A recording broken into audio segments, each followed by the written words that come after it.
So I like to make these distinctions. Transcendental divine identity, which is the space itself, which is always free, which is the silence itself, which is always free, in which everything is arising. An embodied human identity, which is the experience of being a person with a body, in a body. Um, I also make the distinction of the energetic presence identity, which is really kind of in between those two. It's non-conceptual in the sense, it's not entirely non-conceptual, but you could say it's the experience of the sense fields in themselves. It's allowing your attention to be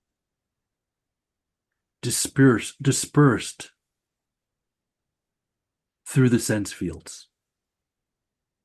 When usually it's experienced as a sense of vibration or energy or expansion.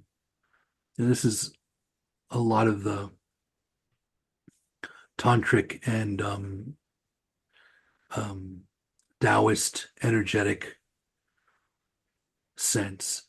So if you're meditating and you allow yourself to merge with the sounds that you hear, or you allow your attention to merge with all of the sensation that you're feeling, or you allow your attention to merge with the total field, the total visual field, so that you've expanded into the senses themselves and become inseparable from the senses themselves. The mind becomes very quiet, and there's a feeling of expansion. So you're being all of it in some way.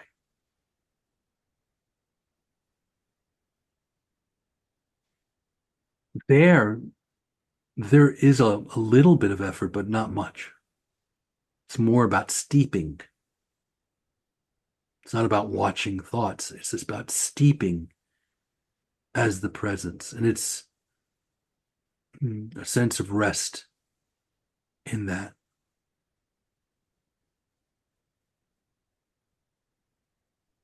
And from there, it's very easy to allow attention to shift, or it can be, allow attention to shift to the place of the space in which all of the steeping is happening. And there you are again in transcendental divine identity. So that's why Tantra is so close to Dzogchen, so close to Mahamudra, so close to recognition.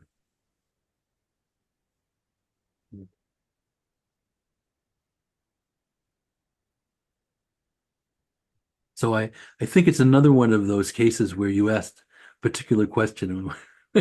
No, but it's exactly what I wanted you to do. I mean, because it's really the context of that, because it really depends upon which angle you're looking at it from, in, and it means the same thing in another way. But I think that where the focus is or is not, I suppose, dictates what kind of experience.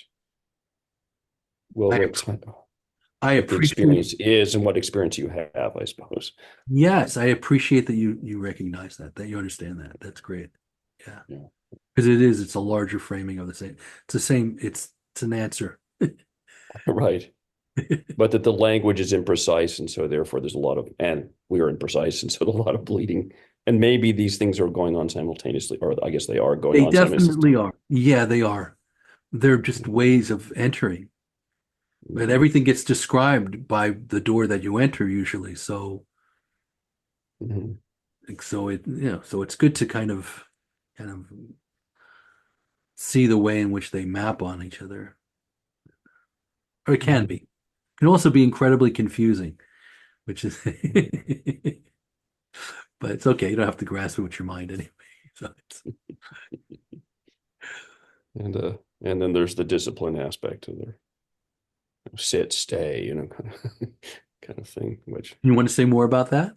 well, just, sort of, because there's a tendency, and maybe I'm a little bit of an ADHD phase right now, where it's this, well, it could be this, or it could be that, or it could be, and I mean, it can be all beautiful, but can also be, Right, it can diffuse things and not really, right, yeah. It's not a right. question of that you're not making progress, is that you're not seeing where you are. I suppose that's kind of, Yeah, uh, well, that's the thing is we will believe me, we will fall to our real situation soon enough. So mhm. whenever that happens, don't worry about it. Life itself will grab you by the throat and show you what you really feel in that moment. Yeah. Where are you really vibrating? And then that's good because now you know where to approach from. Yeah. Then it's like, oh, okay. I mean,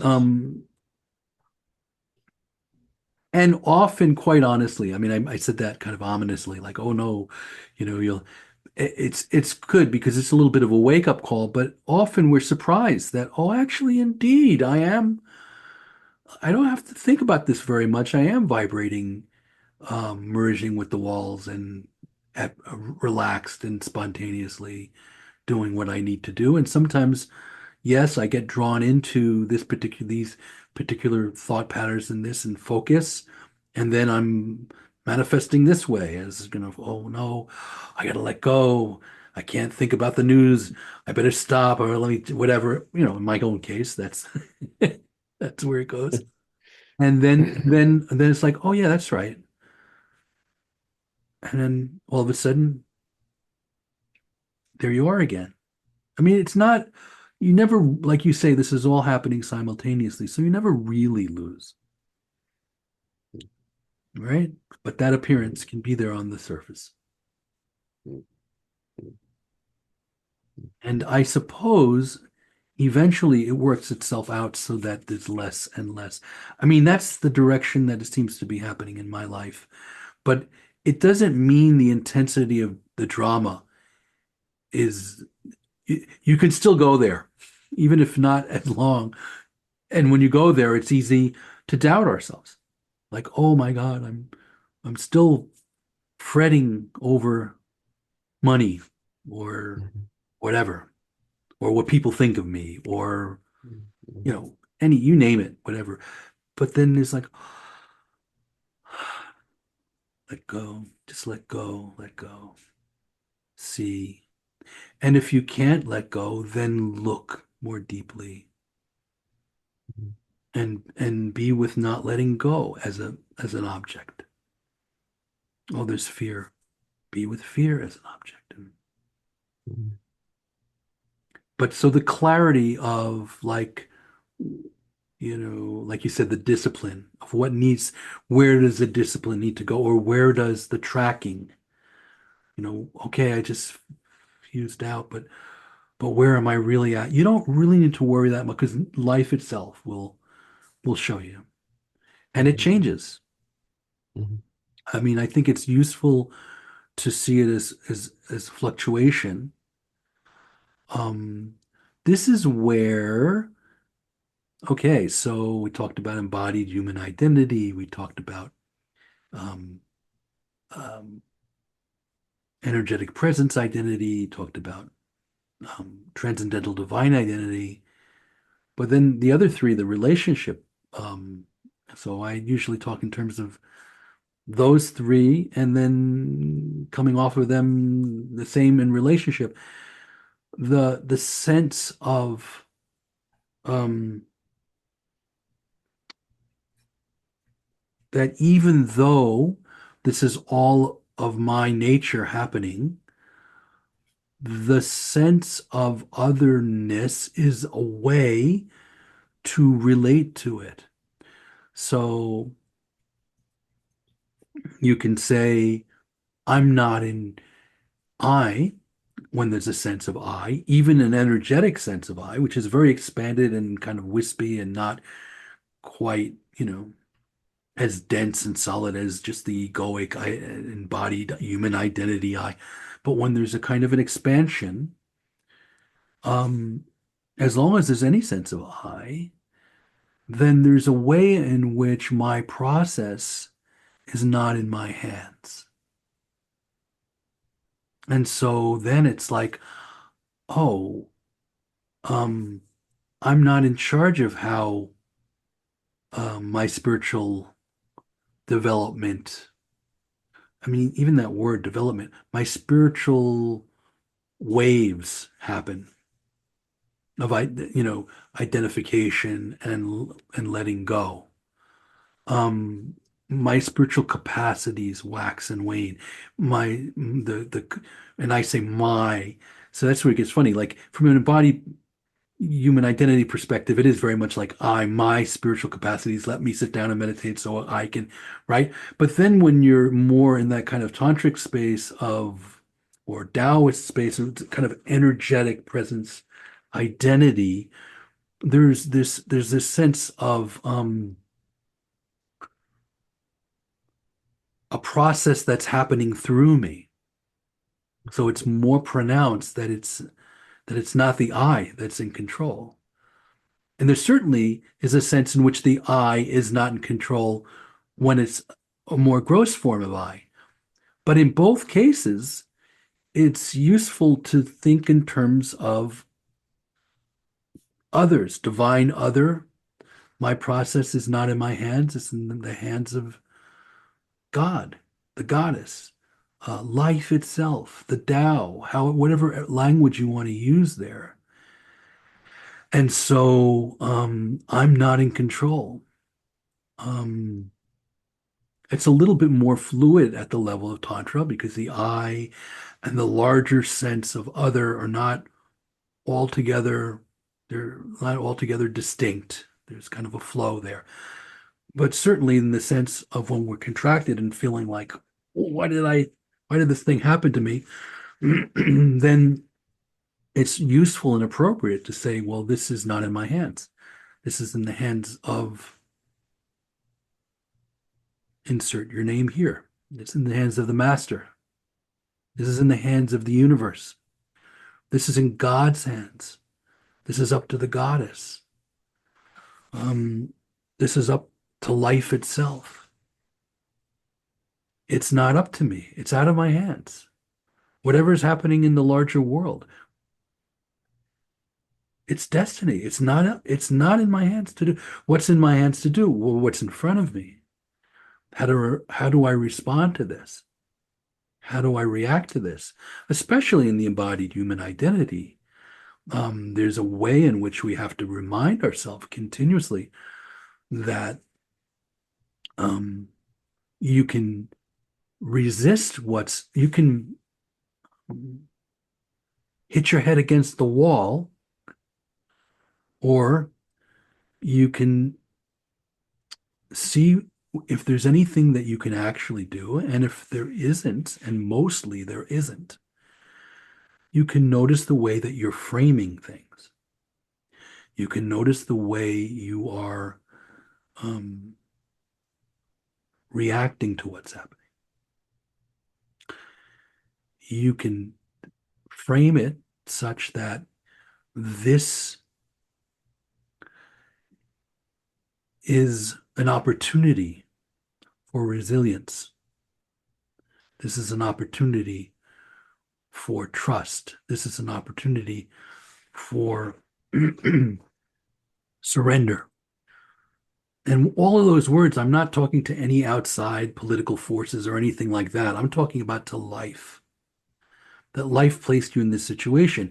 It might be that the way that you surrender to where life has placed you is that you do civil disobedience or some such thing.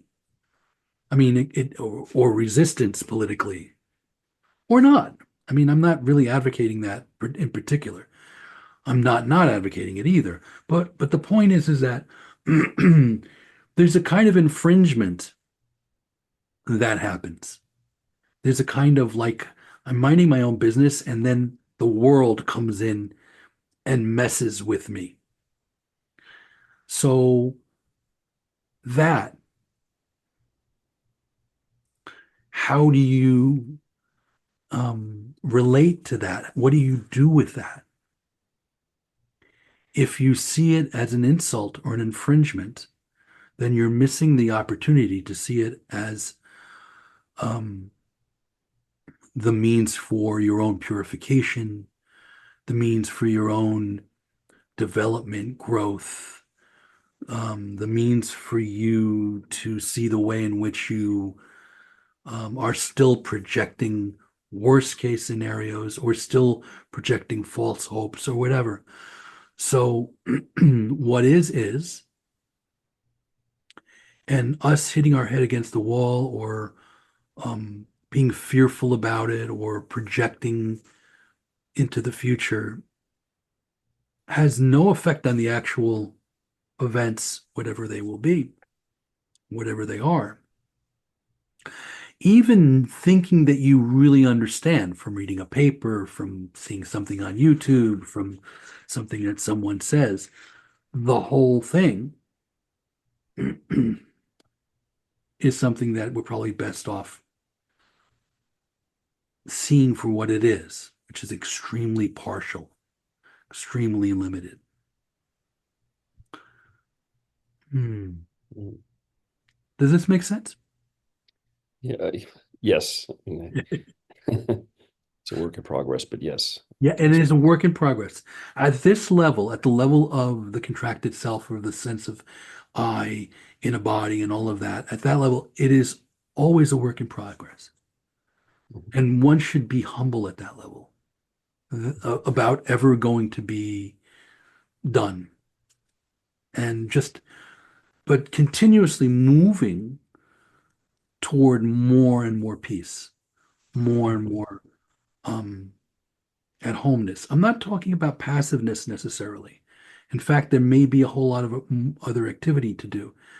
And I'm not talking just in terms of politics. I'm talking in terms of the ways in which life personally affects us when we have our thing, the sense of control and how it's constantly being challenged by life and will continue to be, regardless of the political situation is just something so universal right now. It's easy to talk about. But if your favorite people were all in power, it still would be true that life itself would come in and mess with your plans because it doesn't go according to our plan and it's not interested in our plans. And the idea that we would think that we could be the one to get away with a life that's not interfered with is absurd. And seeing through that, realizing adaptability and continuously being present to what is actually the case and letting go of delusions of control. That's actually the name of the game at that level. And just having that frame of mind, that kind of perspective at the level of the thinking mind, um, yeah, is helpful. A helpful, it's a help. It's um, it's a good asset to have. Um, this is throughout. This is in certain forms of Hinduism, certain forms of Buddhism. It's definitely certain forms of Greek philosophy, Stoicism in particular. Just the notion that the universe is being controlled um,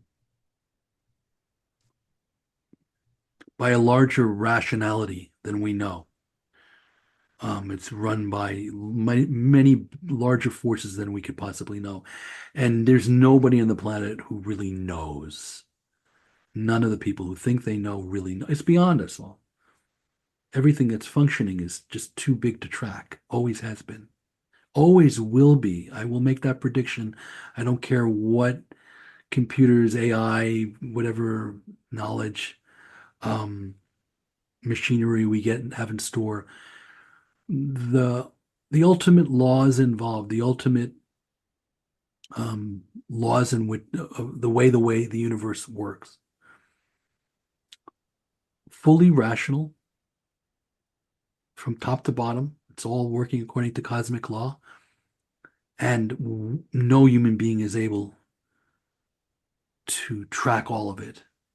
And it's not necessary, um, because we're inseparable from it. So if we relax into it, what's necessary makes itself known in our lives directly.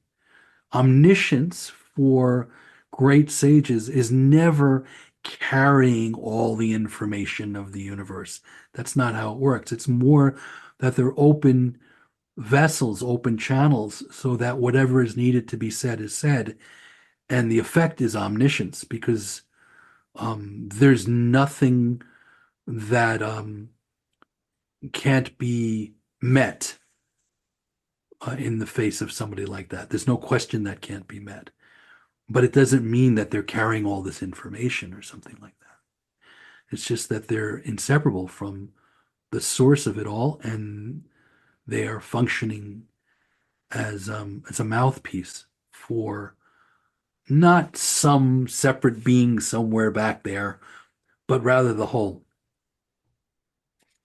So that's my story, and I'm sticking to it. Uh, yeah. Thank you. Thank you very much. Mm.